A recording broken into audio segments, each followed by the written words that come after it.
How's it going, everyone? It's Johnny Beard here with another episode of Streamer Stories Podcast. Today, I've got two guests. There could have been three, but one just ditched us. I've got two of the three members of High Scores, High Stakes Podcast. Here is Luvva and Tomahawk. How are you doing, guys? I'm very well. Yeah. Excited to be here. Thank you very much for having us. Absolutely. So excited. We got a podcast situation going on here. We got the clash. I can't wait for this. It's going to be so much fun to have you both with us. So we've been ditched by Cardinal. Is that correct? IRL. Yeah, he's been kicked out, booted out. Don't want to talk about him anymore. Yes. Breaking news on this podcast, then, isn't it? It's now a two-man band. He's the prodigal son now, so he is. Well, guys, thank you so much for having us on this show. It's great to have another set of podcasts. We've only done a couple of these where we've had like two people or more, on our podcast. So I'm really grateful for your time. I think you guys are awesome. I think I've been talking, if I'm not mistaken, mostly with Tom, and just from afar, with a little bit of love and mutual respect for each of his content. It's great, isn't it? So thank you for being here. So much appreciated. Yes, thank you for having us. It's nice to go on other podcasts and kind of flog our wares as such. Yes. Only because it doesn't happen very often. We always go in with the best of intentions to do it and sort of branch out and network. So to actually be asked to come onto one it's always nice to hear. It's so exciting to be recording a podcast knowing I'm not going to we be don't have to edit. Yeah, let's go. Yeah, totally. And it's so true. Like, again, I don't think about how many podcasts that I've been on. It's like 3 maybe, so the thing, it's not many. We don't get asked, do we? So yeah, absolute pleasure, guys. So yeah, individually then, do you want to introduce yourselves? Like, again, do you stream individually or as a part of the podcast? What is it you do? So let's say start with Luvva. So yeah, do you want to introduce yourself? Yeah, I am MrLuvva-Luvva. I am the host, the main host, the best host, some would say, of the High Scores, High Stakes podcast. I stream very, very, very infrequently. But the way when we set up the podcast, what we thought was a pretty good idea was all three of us have the same account. So therefore, it should be online more than just if one of us was running it, if that makes sense. It hasn't panned out that way, Tomahawk, it's fair to say. I would take wee spits and spurts of streaming, but Tomahawk's our main driver of that channel, really. Tomahawk is the legit streamer of the podcast, I think. He certainly tries anyway, but yes, I am Tomahawk. I am the co-host and managing director of High Scores, High Stakes. I give myself all the weird and wonderful titles whenever I'm doing the podcast admin. But yeah, no, Luvva hit the nail on the head there. We basically use the channel as kind of a way to drive traffic from Twitch to like Spotify, YouTube, anything that we would be putting the podcast on and stuff, especially because we do it as video format. And I basically just fell into the habit of use it as the primary channel and more as an accountability booster to get rid of my backlog. Yeah, that's what it's about. Let's be honest. I think that's what I don't think many streamers would admit it, but that's what it's really about, isn't it? Like that Steam catalog. Play one, buy one, hoard the rest. That seems to be the way everyone goes, and I've fallen into that pitfall pretty much straight away. Oh my god, I remember that time when like Humble Bundle, not so much nowadays, but like about 10 years ago, Humble Bundle would just release these incredible packs for like 50p. You'd be like, yes! 8 games, absolutely. My Steam account is filled with Humble Bundle games from like 15 years ago. Luvva's also the kind of person who'll like play a game own it on PlayStation 3, buy it on PlayStation 4, both physical, then in PlayStation 5 he'll go, good offer on digital. Oh, it's also on the Steam store. Yeah, on a ridiculous price. You're a man who will quadruple dip if necessary. If the opportunity arises, yes, I will. Oh, that was me with Resident Evil 4. The OG RE4. I think I've owned that game Skyrim. Like, I think I've owned that game about 7 times. I've owned about 5 copies of Skyrim at least. I was going to say the same for Resident Evil 4. I think I've owned it on every console it's ever released on, including the Wii version. Yes, it's so good, isn't it, on the Wii? It's the best way of playing the original game. I don't disagree with that at all. It's the easiest way to play it, but it's so much fun. Yes. Oh, okay, right. We need to backtrack. Okay. So let's talk about early memories of playing games then, guys. So, again, I'll start with maybe Tom this time around. So, what are some of your earliest memories of seeing video games, playing video games as a kid? What were some of those memories like? So ours is a weird. My origin story is a really weird one because we were a Nintendo house growing up. So we had the N64 sort of between me and my three brothers as well. So we were Mario 64, Turok, Smash Brothers, the GoldenEye. They were our couch co-op games. That was our story mode games as well. But my cousins, my uncles all had PlayStations. So it's kind of weird. I kind of fell apart from Nintendo pretty early doors when I realized that Oh, like Resident Evil existed and Metal Gear Solid existed and stuff that was like more to gaming. So I always appreciate where I came from, but I'm very, very humble for where I am now yeah. because of that. But yeah, I was a Nintendo fanboy through and through up until maybe my early teens, and then moved on to pastures new with Sony and the PlayStation. Someone would call you a Judas, would they? My brother, my younger brother, definitely. You're just cast out from the family. Yeah. That uncle it who works was- for Nintendo never spoke to you again.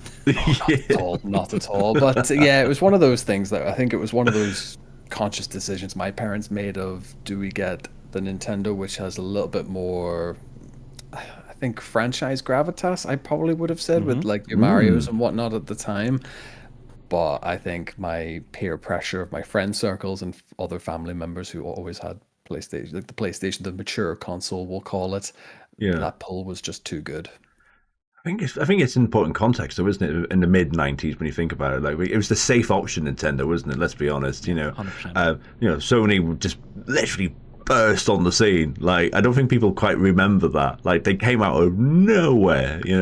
So yeah, from a parent perspective in the 90s, I'm sure that family-friendly console, multiplayer. Yes, It ticks every box as a Christmas present into birthdays and all that kind of stuff then as well.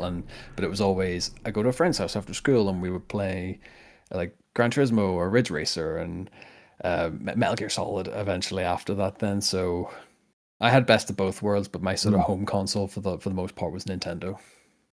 Yeah. Wow. Well, what yourself, Liv, what was your origin story? I am significantly older than Tomahawk, apparently. Okay. You've You don't like it though. many times in our podcast, at least anyway.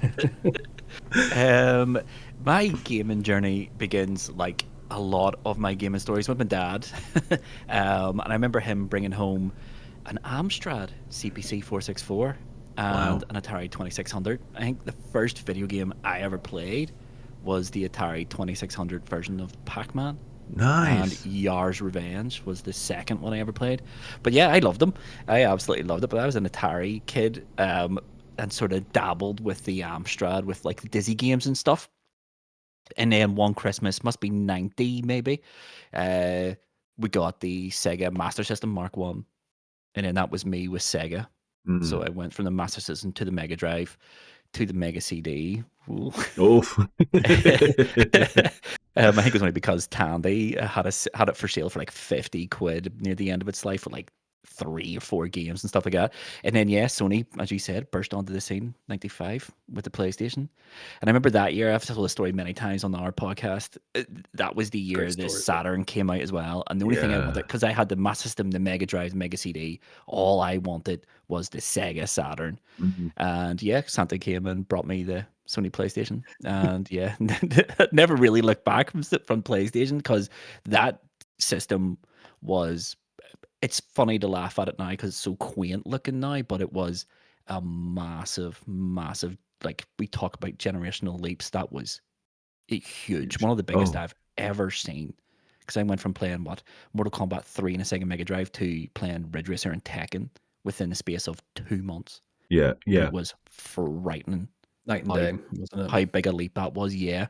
And then after the PlayStation, I flirted a little bit with the Dreamcast for the 1.5 years it was a thing.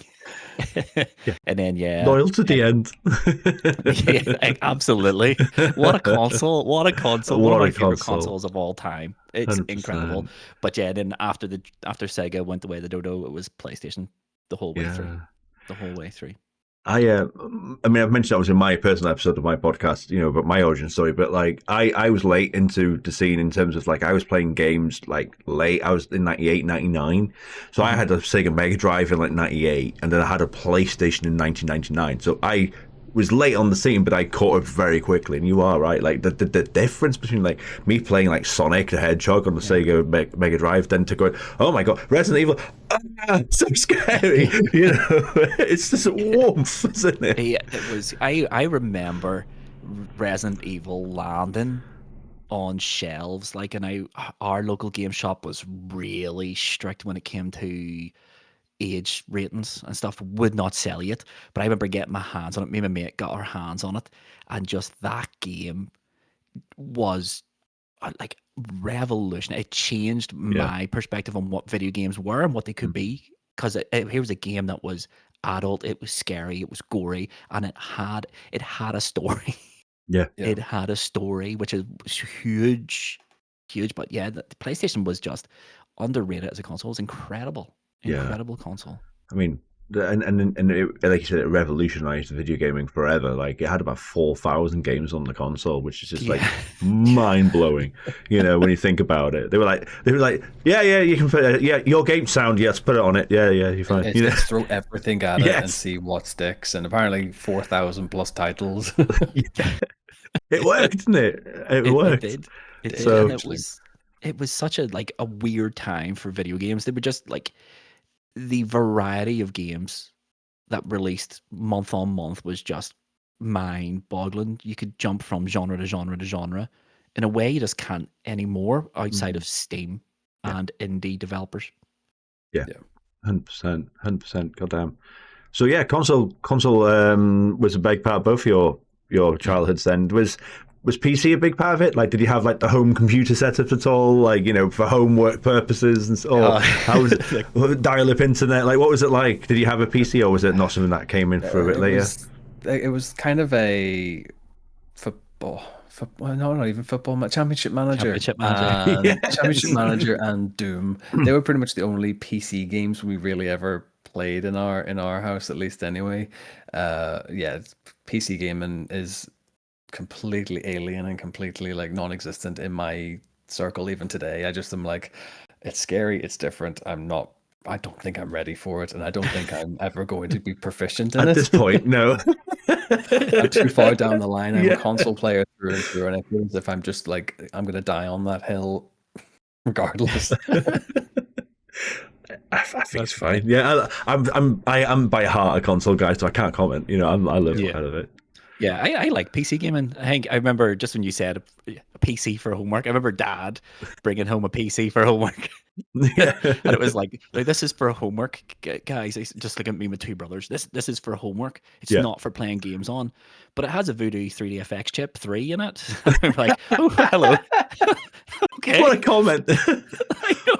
We're like, okay. And you just know it's like, go on ahead, lads. And yeah, I remember on that computer, was it Windows 98 machine from Gateway Computers? Remember Gateway Computers? Evesham Deal. Incredible times. But yeah, I remember becoming like living and breathing Ultima Online for about 4 years. I played nothing but Ultima Online on that computer. It was mad. What a time, yeah. See, Cardinal would be more of our PC gamer. He's I think Unreal Tournament growing up, and it's a lot of Hearts of Iron, Civilization, that kind of stuff. That's Cardinal's bread and butter, and Cardinal is very much a PC gamer through and through. Really, I think PlayStation is just a fleeting hobby to him. Yeah, it's the side hustle, so it is. But yeah, I still play PC, but only on Steam Deck, really. Yeah. I mean, the pre-World of Warcraft online era was something else, wasn't it? So you mentioned Ultima Online, like wild. it was the Wild West, wasn't it? Let's be honest. I mean, World of Warcraft really changed everything. So before that, it was crazy what you could do. I always say I've never gotten on with World of Warcraft just because it felt, while it was really open and you could do lots in World of Warcraft, compared to Ultima Online was just like live a life online. Whereas World of Warcraft was more, go and do combat, go and do these raids. And of course, Ultima Online had raids and stuff, but it just felt like a living, breathing world in a way that WoW doesn't, if that makes sense. And I think it's really sad for MMOs that they all went with the WoW model rather than taking some stuff from Ultima. Yeah. I think there's a lot of great stuff in Ultima Online. Brilliant game. So growing up then, so you've mentioned some family members already, haven't you? So have any particular stories come to mind about any stories, again, at friends or cousins' house or something like that come to mind? I remember, so I've said about this on High Scores a few times as well. It was talking about how the first time we got the Wii and all the Wii Sports and all of that kind of carry on as well, with all the attachments that all the sports stuff came with it. So Lova knows where I'm going with this as well. So we were kind of, it was Guitar Hero World Tour. So we had the drum kit, the drum kit, the guitar, and the microphone and everything as well. But we also had all the sports and the sports accessories and stuff. So we're playing tennis, we're playing bowling, we're doing whatnot. My younger brother, who is about 6'3", not really gauging himself the size of the room and where he is stood in the room, goes to serve and fully clatters the like the window, the light fixture, the kind of fake chandelier type thing we had in the living room with the Wii tennis racket. Oh, no. It just, to say obliterated that light switch, just would be an understatement. Like Christmas Day, the one thing that you don't ever want to go wrong goes wrong, and all he stood is in the living room, like just kind of glass everywhere with this tennis racket attached to a Wii controller, and he's like, "What have I done?" Oh no! I will remain nameless, but when he hears that story, he knows rightly we're always talking about it. It's so funny. It's such a great story, so it is. Whereas Just now you imagine can just like, and just go, that'll do. I think he gave a lot of riz on Christmas Day that year. like they even saying the loading screens, please make sure it's strapped, to your wrist. And They do, like the warnings are there, but they Yeah. don't tell you that when they attach a tennis racket attachment to it, it adds another like 2 foot to your reach. Yeah. On So top when of he your goes 6'3", full yeah. extension, I was like, you kind of see that it's gonna go pear-shaped quickly. You just don't. When it happens so in the moment, it's like watching a car crash. It all just kind of happens, and you just have to drink it in, really. But needless to say, the Wii Sports didn't last long as a family activity. Shame. For good reason, though. But that's probably my like recency bias. I probably have a few more, but that is always the one that sticks out to me personally. It always brings me joy when I tell that story. Oh my god! Have you got any classics, Lova, that you can think of? I've got a few. I know one that you probably are going to tell now, but I was thinking this one, but I don't think I've actually said this on the podcast. One of my earliest gaming memories of like, oh no, what am I going to do? Dad's going to kill me. Was basically, I remember playing Pacman on the Atari 2600. And I was playing away, and I must have been playing it maybe for an hour and 15 minutes. But I just remember all the electricity in the house just going off. And then all I saw was, we used to plug in our Atari. I used to sit on top of like a chest of drawers with a TV beside it. So the plug was in behind it. And the only thing you could see was this glowing coming from behind the plug. Oh god! Had just burst into flames. No! Oh no! Yeah. New story. That's how our Atari 2700 met its demise. Just a bad extension lead. I was going to say that's definitely like I mean, again, you were respectfully saying, you're definitely not that old, but like that feels like an 80s story. It's like all over. Story, now we have surge protectors. Yeah, you might have been the reason why we now have better plugs. I take this case study. Lova burns down his own house. Some kid in Northern Ireland burnt down his house with an Atari. Good lord! But I've got a good few stories like that. I remember my younger brother used to be in the podcast, Mr. John Sherry. The Sega Master System that we got for Christmas. It must have been February or March. So 1 or 2 months after we got this thing, he fed it yogurt just into the. You could have given me 1,000 guesses. I was never going to say yogurt. Can I just say? Even the fact that I don't know this story says a lot. Yeah, he fed it yogurt. But that was back in the days where your electronic shops were owned by local people. So mum and dad brought back, and they're like, "Yeah, we'll take that back and give you this new one." Oh God! There's so many stories like that. They're all 80s as hell, though. God damn. Okay, right. Can we have, like, from both of you, what is the worst game you have both ever played? Oh, I've played some stinkers. Now I need to. I have one in mind, and I need to get the name of it before I call it out on a public space. You got to shout it out badly, don't you? You got to give us a full title and everything. Oxide Room 104. Oh, I've heard about this title. Yeah, tell me about it. I bought it on the PlayStation Store because it was 99p. Because the economy, you know, Johnny, Lover, you know as well. Anything below a £5 is free. That is the economy of gaming. Anything under £5 is free. Yep. So I thought to myself, I will play this. It looks a little jank, but it described it as a horror puzzle game. And I'm kind of all about my little puzzle games at the minute now, so I thought, right, let's check this out. It is like if Silent Hill and Resident Evil and an escape room all had a really, really, really terrible like relationship together, and this is the game that it spouted out. Then it basically is one voice actor playing like 3 different parts.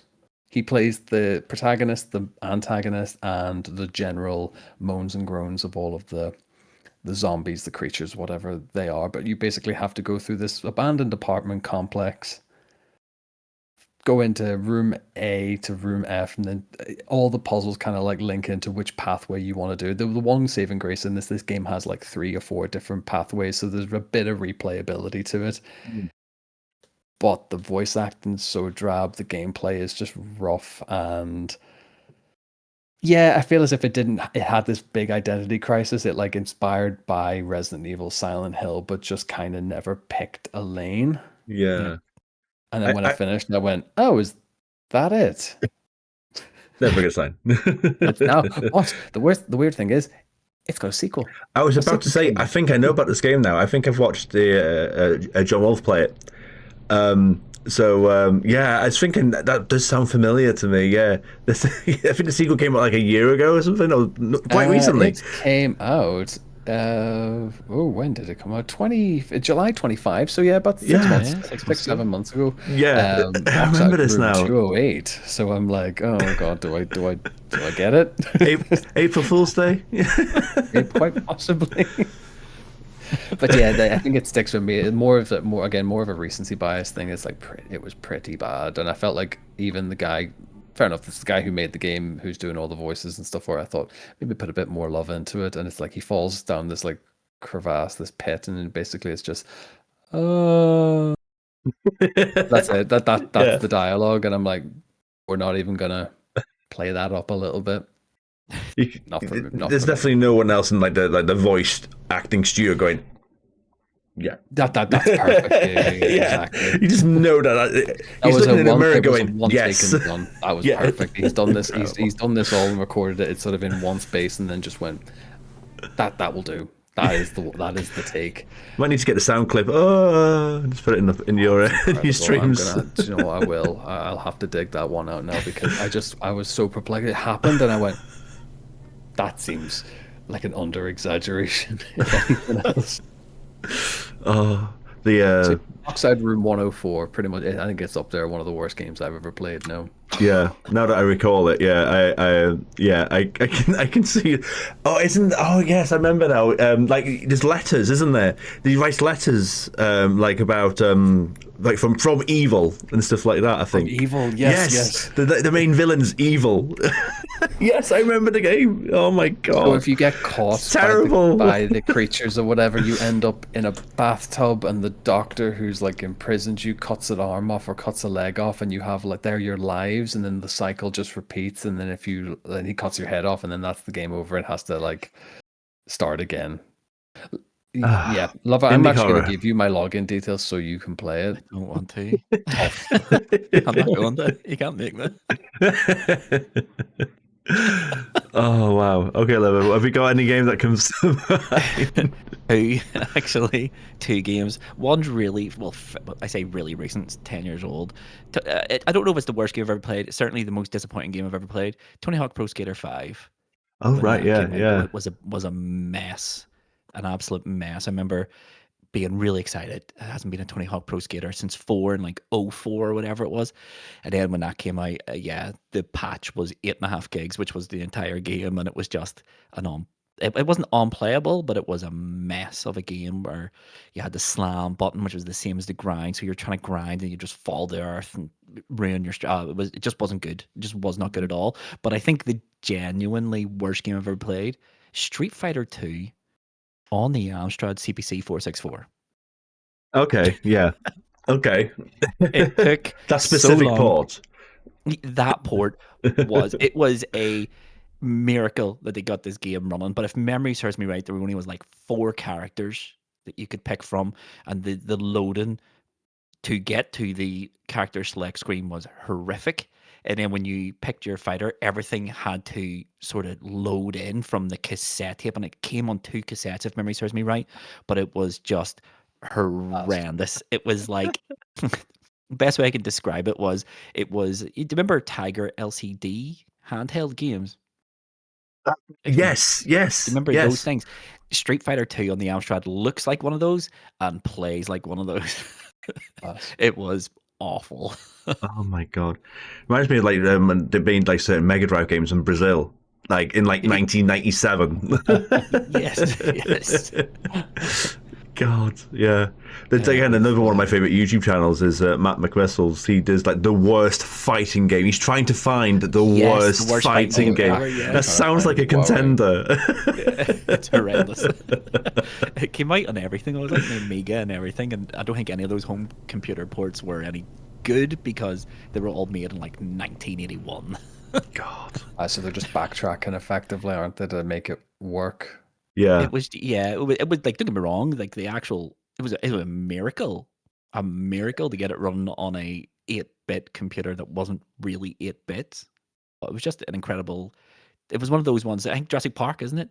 They did it because they could, without thinking if they should. Yes, yeah, exactly. Yes. I mean, that was a fascinating time. Though the 90s was like notorious for that, weren't they? Like, it was a big name: Street Fighter, Mortal Kombat, Resident Evil, whatever it is. We'll port it on everything. Yeah, it was such a thing. I do remember going to Berlin. I found out that they have like a retro gaming museum. The amount of consoles that sort of came out in that like late 80s to early to mid 90s kind of threshold was insane. They just put out consoles and put out everyone who had like spec to do it were putting out consoles, and they did not last any time at all. Like you're talking like an 18-month to if even a 2-year shelf life before they just kind of faded into a display box effectively of our past mistakes.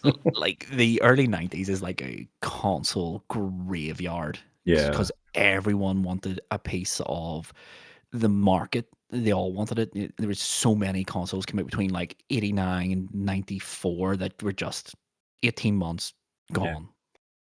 Yeah, it's crazy, isn't it? It's something I kind of feel is a bit sad in a certain way that we don't have that again, because it's so like saturated now in terms of like you've got like 3 or 4 options now and that's it, in a certain way. I love the Wild West of the 90s for technology advancement, because experimental games and consoles and ideas and creativity really came from it, to be fair, didn't it? Yeah. I mean, some of it was absolutely, but at least it was there, Yeah, I just remember the sheer cost of some of those consoles, because I remember we had the Philips CDI. Yeah. I think at the time it was £800, and it was absolute pants. Yeah, God. I've seen the Mario and Luigi and Zelda games on that. Welcome. Oh, yeah, god damn. Okay, so are you guys that think about achievement hunting, trophy hunting? Is that something that comes into your mentality, or is it not something that you're interested in, really? I don't know about you, Tom, but for me, no. But if I really like the game, then I will go for the platinum trophy. Yeah. But it's not something I don't think I've ever played a game, and I see it all the time on the internet. People buy a new game, go straight into the trophy list and go, okay, we can get all these. Yeah. I just play the game, and as I unlock, and if I really love the game, then I will. That's when I'll look. Once I complete it the first time, I'll go, okay, what trophies do I need to get for the platinum here? But I've only got about, I don't know, I've been playing on PlayStation. Trophies came in 2010, 2011, didn't they?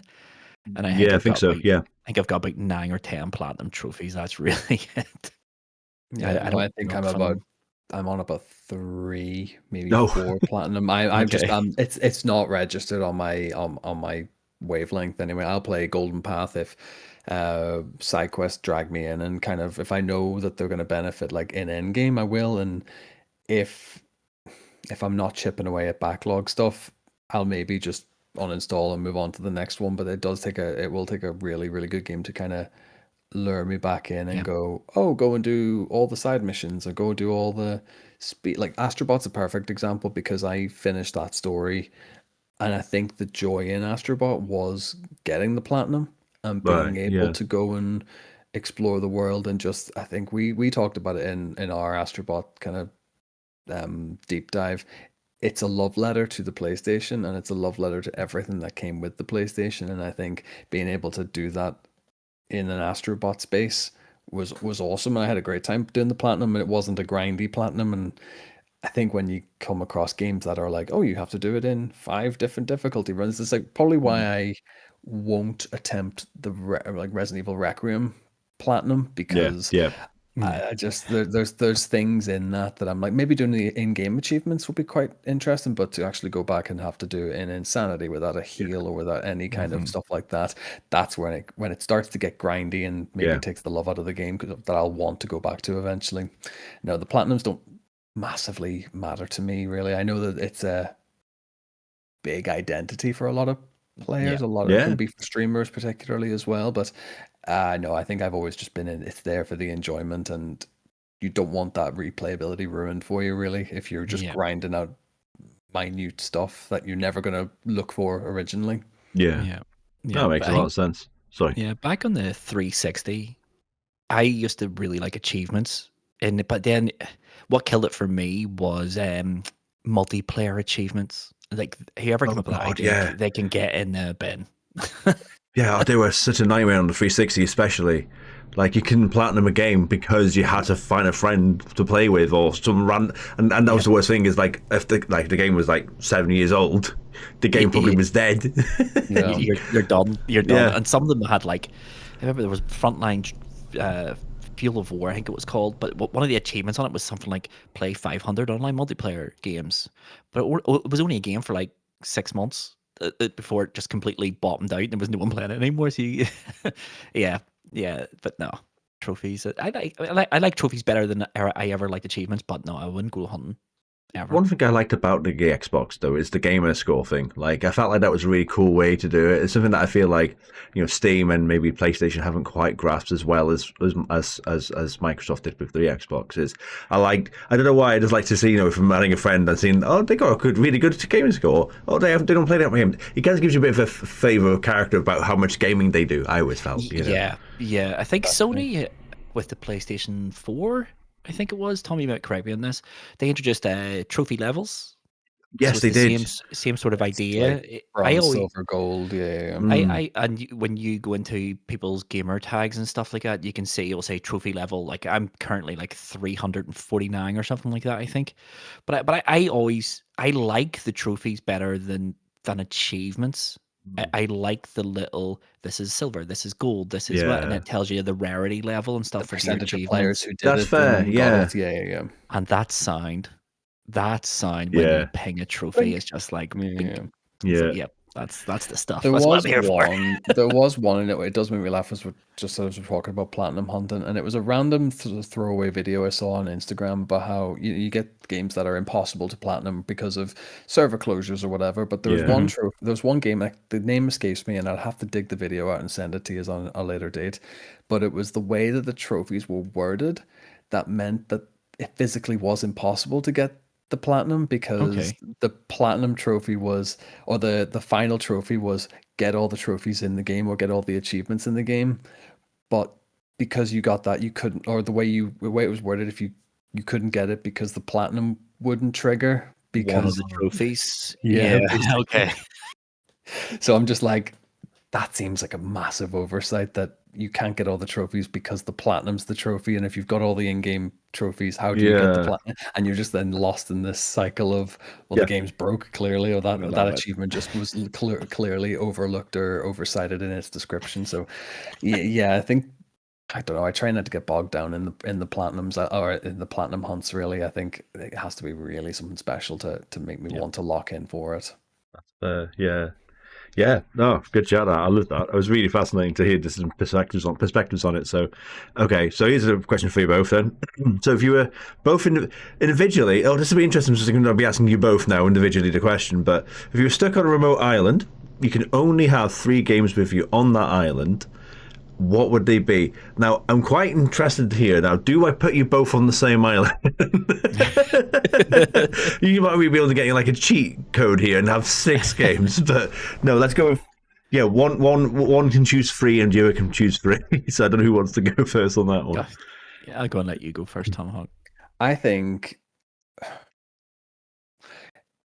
this is a weird one because we have actually done an episode about like desert island discs previously for ourselves, but I think my list has changed ever so slightly since then.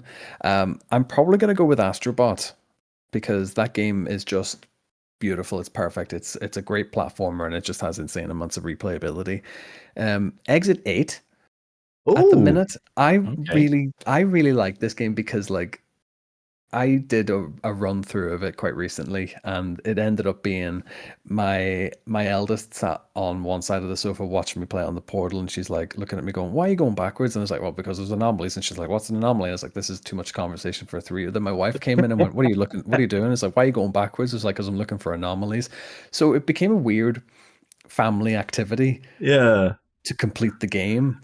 And then when it did, and then it boots you back to the start, it was like, you found 12 anomalies, but there's 35 in the game that you missed. And I'm going, hold on, what?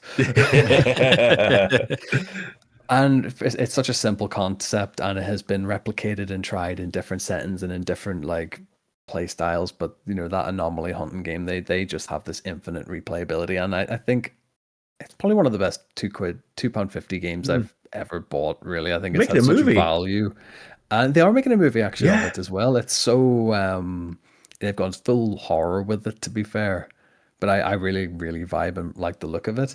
And lastly, probably I'm gonna keep this in sort of my PlayStation exclusives at the minute. I'm gonna go Bloodborne. Oh, wow. Nice. Yeah. This is the first time I've mentioned Bloodborne in many, many moons now, because Bloodborne's just I think it's the best Souls game in the FromSoft library, to be honest. There's just a huge well of replayability for that, and the same frustrations reach their heads at the same spaces and stuff. But I think that's just why I have always had one type of build. So if I'm not stranded on a desert island, that gives me the opportunity and the time to learn new builds and learn new strats, and just nothing but experiment. I really like that free set. That's a nice set. I really like it. It's a good range. One is just an infinite puzzle game. The other is a cutesy platformer, and then the other is a Souls-like that will throw me into oblivion. Yeah, fair enough. Yeah, follow that up, lover. My 3. I'm going to go with Rock Band 3. Yeah, so and you can still play online. 3. Like, yeah. So I'll be sorted. Rock Band 3 is, for me, the best that genre ever got. It was the pinnacle of it, and the set list was 9,000 songs by the end or thereabouts. So it's a jukebox and a game, therefore dual function using the I love that. I love that. I don't think I've had anyone ever say a Guitar Hero Rock Band on this question before, so I love that. That's a great answer. Hell yeah. It's be when he says that he only wants the drums for it, though. And I could hit them. I mean, no one's going to say anything, right? Just so, I think my second one probably be Resident Evil 3 Nemesis, the 1999 version, not the remake. I really love that game. I grew up playing Resident Evil 3 growing up, and still today probably is Resident Evil 3 Nemesis. It does a lot of stuff that no other Resident Evil does. The big one is the sort of randomization of items. Sure. So not every run through is the same. Yeah. And Nemesis, obviously, there's the scripted parts where he's always going to be, but he can appear pretty much anywhere within reason. Yeah. So that just for a survival horror game, it's really short. It's like 4 hours, I think.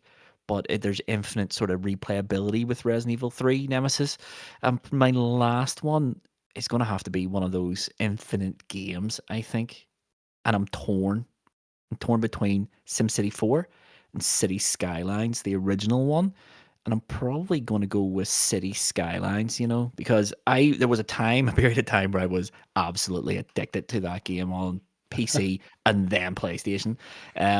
But it's just one of those games you can play forever. And it got a new update there last week with the racetracks. You can make your own racetracks in your cities and all now. It's just one of those games. The community for it, especially on PC, are incredible. The creator packs are mega, mega good. But it's just one of those games, infinitely replayable. So that'll be my 3, yeah. So awesome. City Skylines, Resident Evil 3, Rock Band 3. Absolutely love that, because I did I've done my own episode as well, and I redid my own episode with we hit 100 episodes, and we had this follow-up episode. I changed my remote island question because I've recently, the last few years, been playing Biorand, the Resident Evil door randomizer. Yes. So in theory, you could have the PC version of Resident Evil 3 Nemesis and mod it with Biorand, and then you talk about infinite. I mean, you could have the OG game and the power of infinite. Every enemy is Nemesis. Literally every room. Like, I've been wanting to do like Nemesis or what do I want to do? Nemesis or Spiders like run. You know? Oh yeah. It's funny about the Resident Evil, like the Biorands and stuff, because it's not just like the PlayStation 1 ones that get randomized as well. It's like right the way through as well. I've seen ones recently where it's the temple standoff in Resident Evil 5, and all of the enemies spawned are second stage Wesker in the volcano.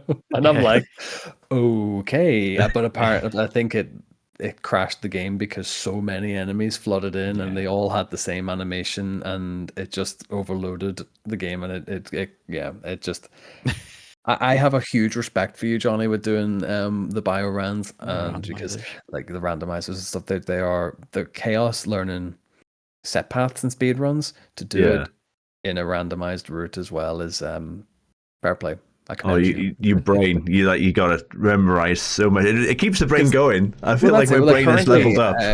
Currently offline, like I'm speed running the Forgotten Soldier game mode in Resident Evil 2 remake. Oh, yeah. And even now I'm sitting here going like, well, do that left angle. Now I have to go to the vending machine and I have to make sure that I pick the right item so I can merge. It's like you have to think like 10 steps ahead despite being in the moment. But with a randomizer, that goes completely out the window. Yeah. So every race is different. Reactionary. Yeah. Oh, okay. So you mentioned obviously the podcast. You mentioned like the streaming on Twitch is kind of like the bounce off, so to speak, obviously of the content, isn't it? So where did the concept come then? What talk to us about the origin story of the podcast, really? Where all good place to start was pandemic, Pandemic. Pandemic. It was a pandemic, baby. I don't know. I think during the pandemic, I discovered a channel on YouTube, and the name escapes me right now, but basically all it was uploading old TV shows in whole. And I just stumbled upon, it just was recommended one day to me, you might like this. And it was Games Master, Season 1, episode 1, and I must have spent about 2 or 3 weeks watching every single episode of Games Master from start to finish on this YouTube channel. And then I was like, they don't do things like that anymore. And then that's where the idea came in my head was, what if someone did Games Master nowadays? What would it look like? And then I jumped into our group chat and I was like, lads, I have an idea. Who wants to do a podcast where it's kind of like Games Master? And then Tomahawk was like, I'll do it. Cardinal's like, yeah, sure, why not? And then really, really late on in the planning stage, 11th hour, it was Sherry came in Sherry and was went, like, let's "Can I go. join?" I'm all for this. Yeah. Yeah, so Yeah, yeah, so definitely. the idea for it was from Games Master and Games World and all those like old TV shows where they used to have a console set up, a game, and then 2 people would sit down and they would do a video game challenge. So that's what we do on High Scores High Stakes every week. Myself, Cardinal, Tomahawk, all compete in a challenge we've made up in a random game we found in the PlayStation Plus catalog. And yeah, I'm competing the league table. So yeah, it all came from that. Now, going from the seed to episode 1 was two 2+ years. years. Yeah, 2 and a bit years. I think it was like February 23. Yeah. February 23, we actually like launched episode 1. But we had like our first ever one, because we figured, what's the most PlayStation game you can kind of think of to do? And we did the Insanity Beach speed run. That was our first ever episode, our first ever challenge that we did, and we thought that is a brilliant stepping off point. And then we'll just figure it out from there for the games and stuff. But it was about 2 years worth of like, we kind of just chipped away and did times, but we never, as with all ideas, you kind of just put it to the back burner, and then other things happen. And then I think one day, I think genuinely, I think I it was will just you. say, I just went, why? What are we doing? Why do we just have a sub group chat from our main group chat talking about games? Let's just record it. Let's just talk about what we did in our runs, and if we never did beyond 10 episodes, whatever, we'll say we've done it, we've started it at least. And what are we, 100 and at time of record we're at 154 53. episodes, something Yeah, like something that like that. now. So That's it's incredible. yeah, I think just we jumped in with 2 feet and just went with it. Basically, we were happy enough if like 4 people listened. We knew rightly, Us like it's 4. just mates having a good time. I think we did do it a lot of like, let's play some games that we wouldn't really play, Yeah. and then let's play some games that we all kind of like together, and then let's just take games that maybe one person likes and the other 3 didn't, Yeah. and kind of rotate it that way and get everyone up to like a good competitive level.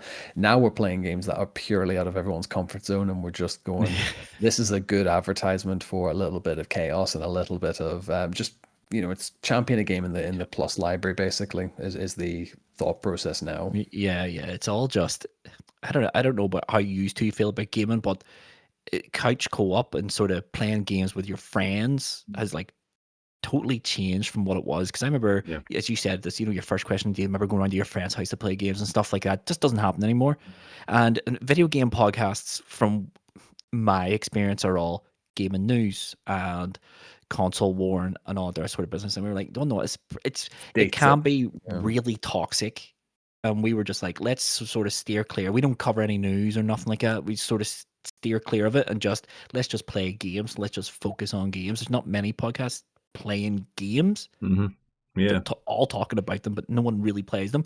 So yeah, it's fun. It was a, from idea to release, I think the hardest point of that process, apart from sitting down and recording it, was the hitting that post button and actually sending it live. You have that moment of, God, what if someone I know sees this? Yeah.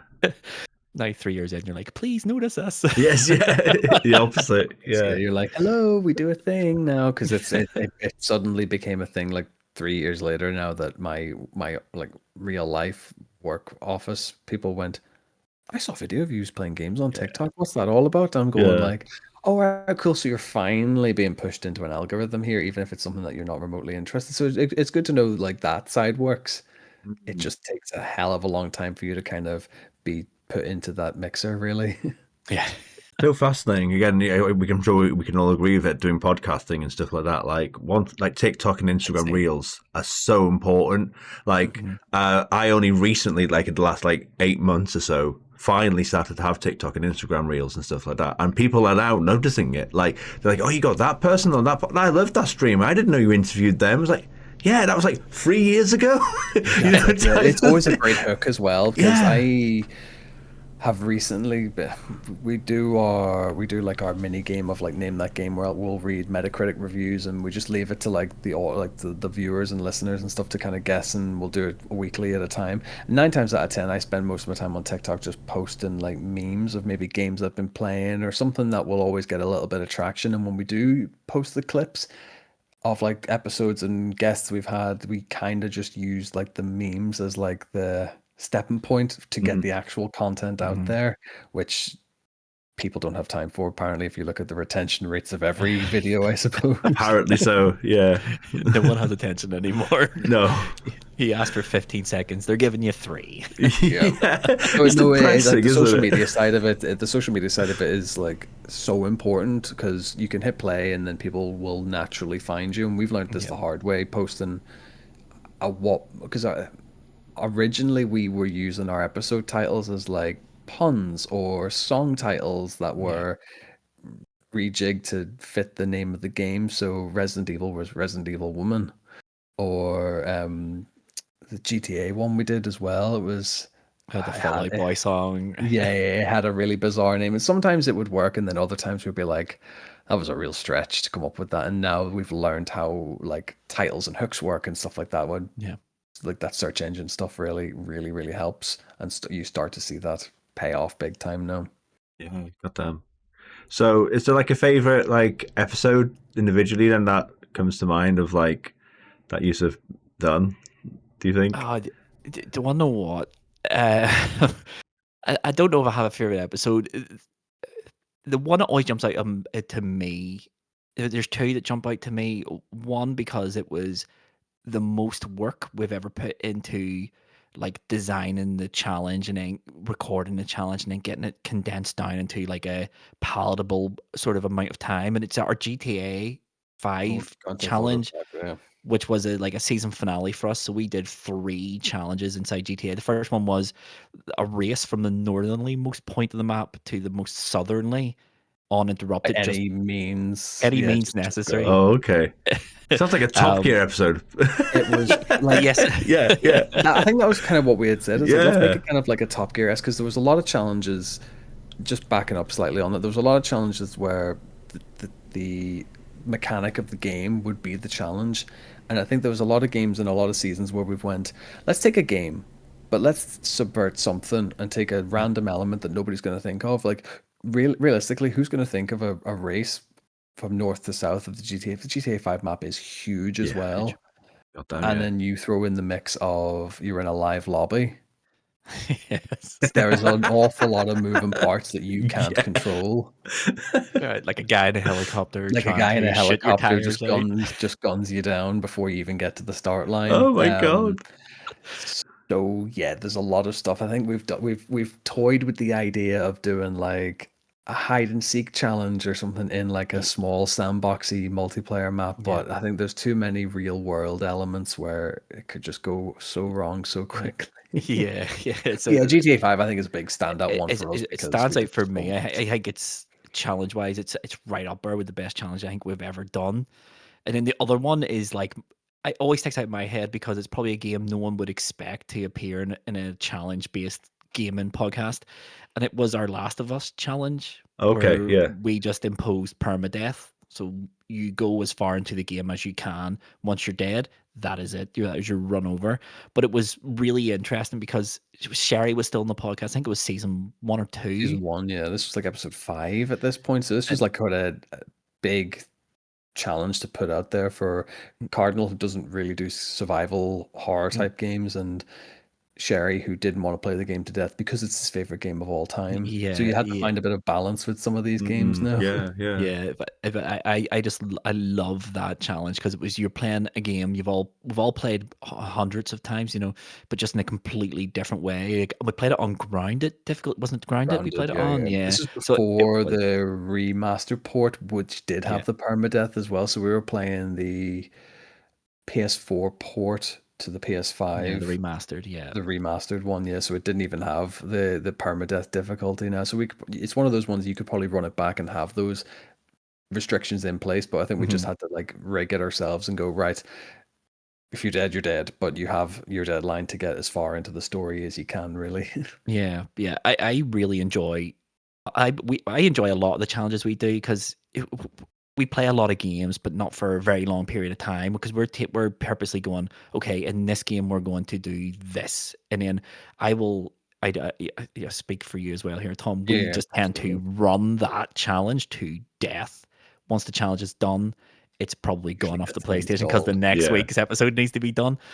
But we play a lot of games for a very short period of time, and it gives you like a flavor. Like we've found some cracking games in PlayStation Plus that I never would have looked at I bet, yeah. ever, and I really like those single player challenges we do because we don't we legitimately don't know how well each other's done until we sit down to Oh, do the yeah. record and Get the watch dev them. footage back. Yeah, I've always pushed and lobbied for like a third party person to edit it so that way like nobody sees it because Ooh, usually Yeah. one yeah. person if usually one person has to stitch three gameplays together, And they'll one know. person has already Yeah. seen the footage then. So Like a Taskmaster style, like exactly. I think person. that's how whenever people talk to me about the podcast, it's like, how do you describe it? It's like it's Games Master meets Taskmaster Yeah. with that little kind of flair to it then.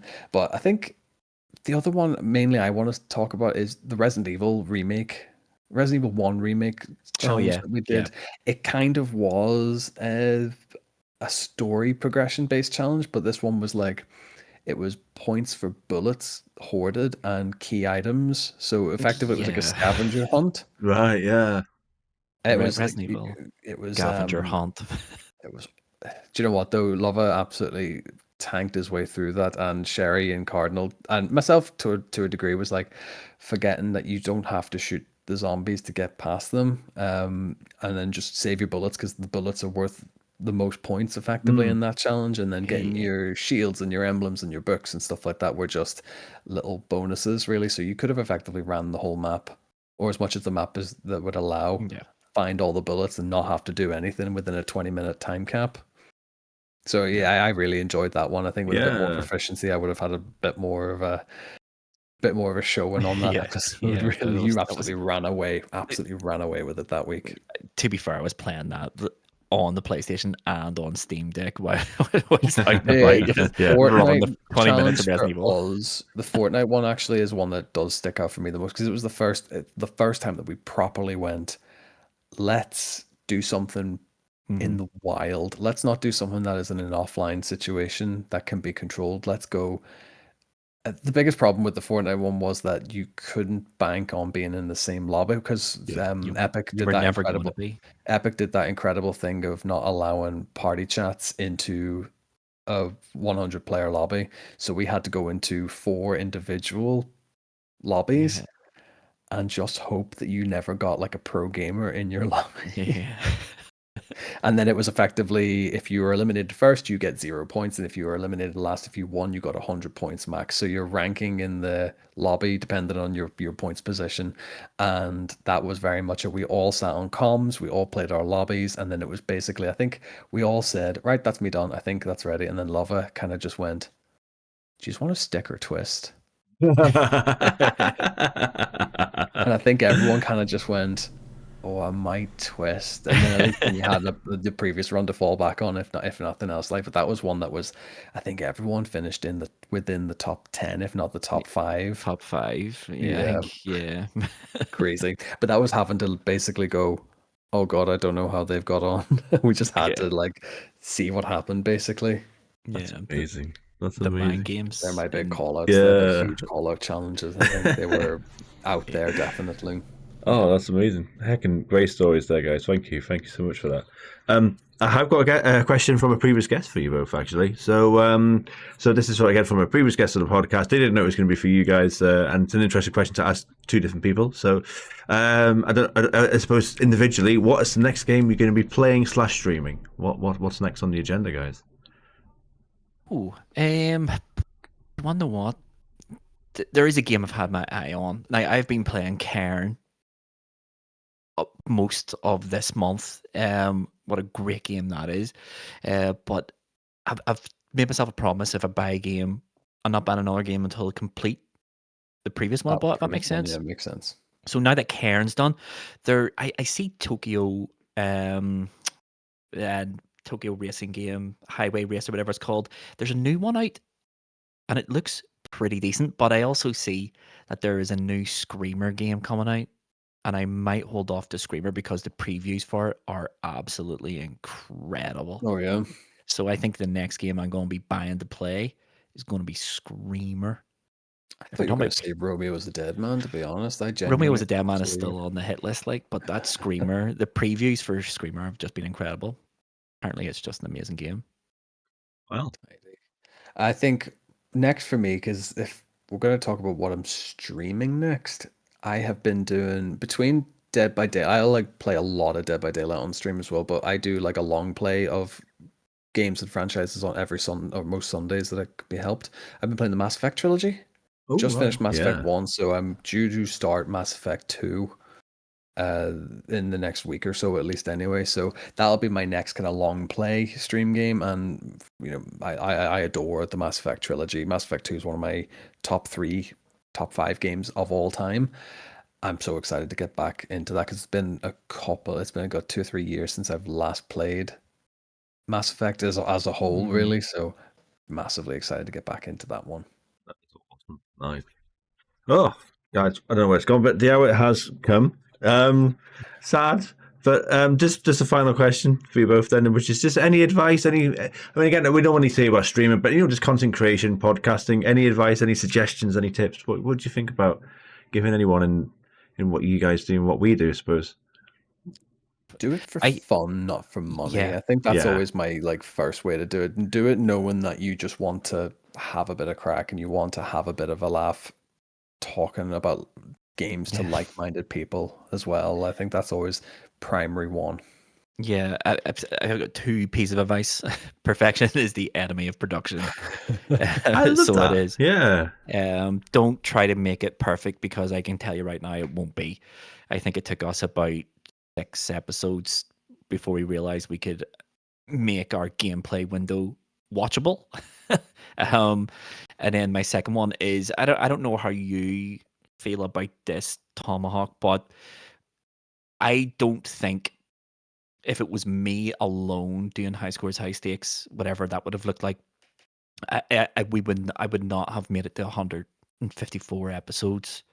So my advice is do it with people, friends. That's not going to put a strain on your relationship, and that you can share the work because it's a ton of work in the background. Slog. Yeah. I would also do want to add this, especially I think we've had this conversation in previous episodes. If you have a wife or a partner or a husband or whatever, pick your battles in that one. Absolutely. Oh yeah. No, can agree with that one. Be really nice the day of a record. Carry a lot of white flags. Yeah, that's great. This is great life advice, isn't it? That's it. I love that. Just learn the words. Yes, of course, darling. Yes. Thank you for letting me record this, darling. No wife credit. Oh, so true, so true. Oh, guys, thank you so much. That was a blast. That was so much fun. So thank you so much. And everyone on my side and everyone on watching this, check out the High Scores, High Stakes podcast. Absolutely wonderful, gents. Thank you so much. Do you want to give us a plug, guys? Where can we find you? Individual plugs, obviously the podcast plug, anything. Tell us. Do this one. He's great at doing the plugs every week. I'm well versed in this. Cardinal always shouts, "Make it take too long," so it won't take too long tonight. Yeah, just go on to Spotify, YouTube, Apple Podcasts, wherever you get your podcasts. High Scores, High Stakes. We should appear. If we don't, just go to highscoreshighstakes.com. And all the links to where you can find us is on the homepage. And you can watch the most recent episode right there as well. So, highscoreshighstakes.com. Incredible. Brilliant. Well, Luvva and Tom, thank you so much for your time. And everyone, thanks so much for watching. Definitely check these guys out and check us out on the next episode. Much love. Take care. Bye-bye. Bye.